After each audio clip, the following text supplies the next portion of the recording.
চাঁপাইনবাবগঞ্জে পদ্মার পানি কিছুটা কমলেও চরাঞ্চলের প্রায় ২,০০০ হেক্টর জমির ফসল এখনো তলিয়ে আছে। শিবগঞ্জ ও সদর উপজেলার চরাঞ্চলে পানিবন্দী রয়েছে হাজার হাজার পরিবার। পাঠদান বন্ধ রয়েছে শিক্ষা প্রতিষ্ঠানগুলোতে। গবাদি পশু নিয়ে বিপাকে পড়েছেন গ্রামবাসী। অধিকাংশ টিউবওয়েল ডুবে থাকায় খাবার পানির সংকট দেখা দিয়েছে। দীর্ঘদিন পানিবন্দী থাকায় দেখা দিয়েছে বিভিন্ন রোগবালাই।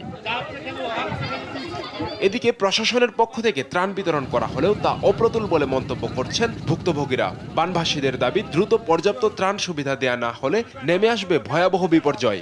এখানে আপনার বাজার টাজার সব আপনার বন্ধ, আপনার বাজার ঘাট কেউ যেতে পারেন না। হাজার হাজার লোক ধরেন যে আপনার সমস্যাতে আপনার পড়ে আছে।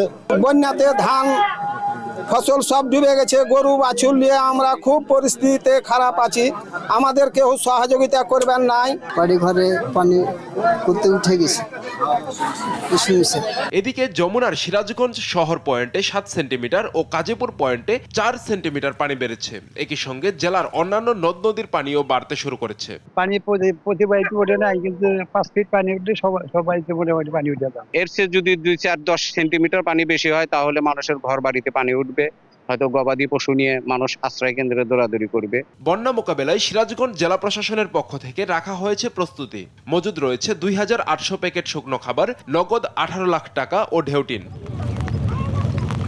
আব্দুল্লাল মারুফ, নিউজ ডেস্ক, দেশ টিভি।